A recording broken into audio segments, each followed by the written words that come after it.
இப்ப எல்லா மதரோட நிலைமையும் இதுதான். இன்னைக்கு சோஷியல் மீடியால பார்த்தேன். ஒரு 2 குழந்தைக்கு அம்மா வந்து வீடியோ போட்டிருக்காங்க. அவங்க ஃபேஸ் மட்டும் மார்பிள் பண்ணிட்டு, ஹாஸ்பிட்டல் அட்மிட் ஆயிருக்கதா சொன்னாங்க.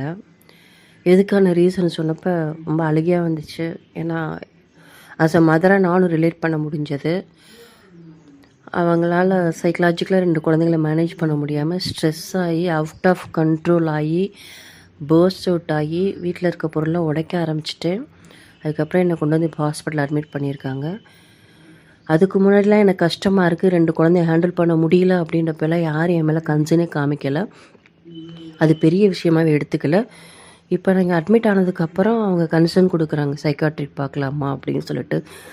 இப்போ என்னோடய குழந்தைய என்னை விட்டு தூரமாக வச்சுருக்காங்க. ஏன்னா நான் அவுட் ஆஃப் கண்ட்ரோல் என்ன வேணாலும் பண்ணிடுவேன் நான் அந்த குழந்தைங்கள.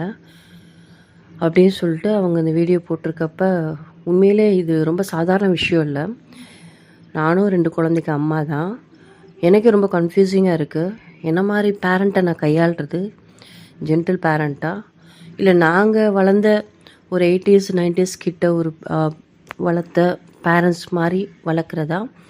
ரொம்ப கன்ஃப்யூசிங்காக இருக்குது இந்த இந்த ஜென்ரேஷன் கிட்ஸை வளர்க்குறதுக்கு. உண்மைதான். எந்த பொண்ணு என்ன அனுபவிக்குதோ அதான் வந்து கரண்ட்டாக நானும் அனுபவிச்சிட்ருக்கேன்.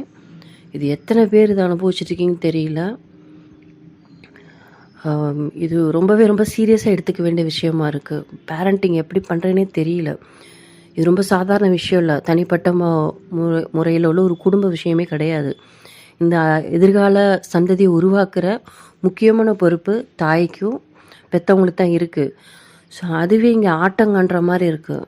எல்லாமே செஞ்சாலும் ஏதோ அந்த குழந்தைங்ககிட்ட நம்மளால் நெருங்க முடியல. ஏதோ ஒரு விஷயம் வந்துட்டு ஒரு ஒரு பிரேக் இருந்துகிட்டே இருக்க மாதிரி இருக்குது. நமக்கு ஸ்ட்ரெஸ் ஆகுது. ஸோ கமெண்ட்டில் சொல்லுங்கள், இன்னும் எத்தனை மதர்ஸ் இது மாதிரி ஃபீல் பண்ணுறீங்க அப்படின்னு சொல்லிட்டு. தேங்க்யூ.